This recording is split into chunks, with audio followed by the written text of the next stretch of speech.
Disclaimer. इस कहानी में कुछ ऐसे डरावने मोड़ हैं जो आपके हंसते हंसते होश उड़ा सकते हैं। अगर कहानी पढ़ते समय आपकी गर्दन अचानक ठंडी हवा से सनसना उठे या पीछे से कोई हल्के से खांस दे तो घबराने की जरूरत नहीं। ये सिर्फ आपकी कल्पना की उड़ान है, या फिर कोई और लेखक आपकी बढ़ती धड़कनों और अचानक से तेजी से पलटकर देखने की आदत के लिए जिम्मेदार नहीं होगा। तो हिम्मत जुटाएं और पढ़ने की हिम्मत करें।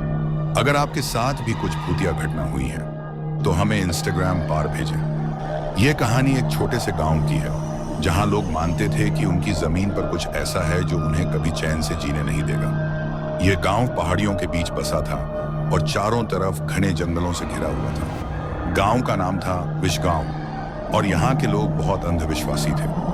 कई साल पहले गांव में एक भयंकर आपदा आई थी। एक रात गांव के चारों ओर आग लग गई और कई लोगों की जान चली गई। कहते हैं कि उस रात आकाश में एक भयंकर बिजली चमकी और उसके साथ ही गांव में आग लग गई। लेकिन आग लगने का कारण आज तक कोई नहीं जान सका। उस घटना के बाद से गांव के लोग मानते थे कि उनके गांव में कोई बुरी आत्मा बस गई है जो उन्हें कभी चैन से जीने नहीं देगी। वो लोग हर महीने गांव के बीचों बीच बने एक पुराने मंदिर में पूजा करते थे ताकि उस बुरी आत्मा को शांत किया जा सके। लेकिन पूजा के बाद भी कई अजीब घटनाएं घटने लगीं। कोई कहता था कि उसने आधी रात को जंगल में किसी औरत की चीखें सुनी। कहता कि उसने किसी को अपने घर में चलते देखा, लेकिन जब देखा तो वहां कोई नहीं था। गांव के सबसे बूढ़े व्यक्ति बाबा शिवनाथ ने कई बार इन घटनाओं को देखा था। वे कहते थे कि यह सब उस रात की घटना के बाद से ही हो रहा है। बाबा शिवनाथ ने गांव के कई लोगों को बताया था कि उन्होंने रात में किसी छाया को गांव के बीचों बीच घूमते देखा है। वह छाया एक औरत की लगती थी जो सफेद साड़ी में लिपटी हुई थी। गांव के लोग बाबा शिवनाथ की बातों को मानते थे, लेकिन वे भी उस औरत के बारे में ज्यादा कुछ नहीं जानते थे। कोई नहीं जानता था कि वह कौन थी, कहां से आई थी और क्यों गांव में घूम रही थी। लेकिन एक बात सभी जानते थे कि वह औरत गांव में कभी किसी को चैन से जीने नहीं देगी। एक दिन गांव में एक नया परिवार आया। यह परिवार शहर से आया था और गांव में आकर बस गया। इस परिवार में एक पति पत्नी और उनकी छोटी बेटी थी। वे गांव में आए थे क्योंकि शहर में उन्हें बहुत परेशानियां हो रही थी। गांव के लोग पहले तो उन्हें देखकर खुश हुए, लेकिन जब उन्हें पता चला कि यह परिवार उसी पुराने मंदिर के पास बसेगा जहां बुरी आत्मा की कहानियां कही जाती थी, तो वे चिंतित हो गए। गांव के सरपंच ने उस परिवार को चेतावनी दी कि वे उस मंदिर के पास न बसें, लेकिन परिवार ने इसे महज एक अंधविश्वास मानकर नजरअंदाज कर दिया। वे लोग वहां रहने लगे और अपने कामों में व्यस्त हो गए। लेकिन कुछ दिनों बाद ही अजीब घटनाएं शुरू हो गईं। सबसे पहले उस परिवार की छोटी बेटी राधा ने रात में अजीब चीजें देखनी शुरू की। वह कहती कि उसने एक औरत को अपने कमरे में चलते हुए देखा है। वह औरत सफेद साड़ी पहने हुए थी और उसकी आंखें लाल। राधा बहुत डर गई और उसने अपनी माँ को यह बात बताई। उसकी माँ ने उसे समझाया कि यह सब उसका वहम है और उसे डरने की कोई जरूरत नहीं है। लेकिन अगले दिन राधा की माँ ने भी कुछ अजीब देखा। उसने महसूस किया कि जैसे कोई उसके घर में मौजूद हो। शाम को राधा की माँ ने अपने पति से इस बारे में बात की, लेकिन उसने भी इसे बस एक वहम मानकर अनदेखा कर दिया। रात होते ही राधा फिर से चीखने लगी। इस बार उसकी चीखें इतनी तेज थीं कि पूरा गांव सुन सकता था। उसके माँ बाप भागते हुए उसके कमरे में पहुंचे, लेकिन वहां कोई नहीं था। राधा के चेहरे पर गहरा डर था और वह बार बार कह रही थी कि वह औरत आई थी। राधा की माँ और पिता अब बहुत घबरा गए थे।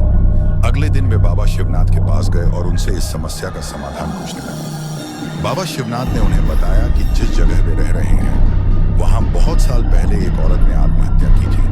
वह औरत गांव की थी और उसकी शादी जबरदस्ती एक ऐसे व्यक्ति से कर दी गई थी जिसे वह पसंद नहीं करती थी। शादी के बाद वह औरत बहुत दुखी रहने लगी और एक दिन उसने उस पुराने मंदिर में जाकर खुद को आग लगा दी।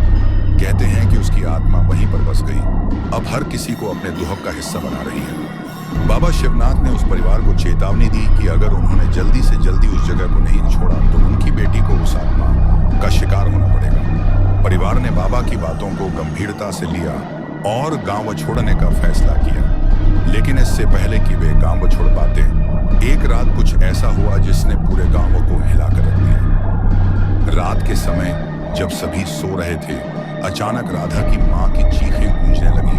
वह चीख रही थी कि राधा बिस्तर पर नहीं है। पूरा गांव जमा हो गया और लोग राधा को ढूंढने लगे।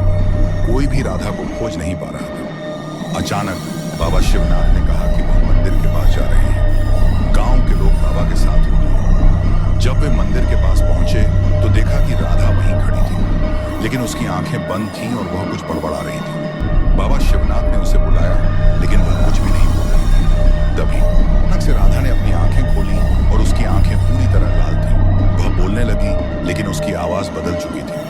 वह कह रही थी, यह मेरी जगह है, मैं यहाँ से कभी नहीं जाऊंगी। यह सुनकर सभी लोग डर गए। बाबा शिवनाथ ने राधा के पास जाकर उसके माथे पर गंगाजल डाला। तभी राधा चीखने लगी और जमीन पर गिर पड़ी। उसके माँ बाप उसे उठाकर घर ले गए, लेकिन वह बेहोश ही रही।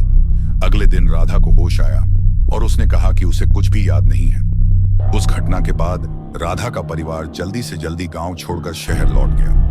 गांव के लोगों ने फिर से उस पुराने मंदिर में पूजा की और बाबा शिवनाथ ने कहा कि अब वह आत्मा शायद शांत हो गई है। लेकिन क्या वह आत्मा सच में शांत हो गई थी, या फिर वह अब भी किसी और को अपनी शिकार बनाने की ताक में है? यह सवाल अब भी गांव के लोगों के मन में गूंजता रहता है। विशगांवन अब भी वही है, लेकिन लोग अब भी उस मंदिर के पास जाने से डरते हैं। गांव में जब भी रात को हवा का झोंका चलता है, लोग अपने घरों के दरवाजे बंद कर लेते हैं। कौन जानता है, शायद वह बुरी आत्मा अभी भी कहीं आसपास ही हो, किसी नए शिकार की तलाश में।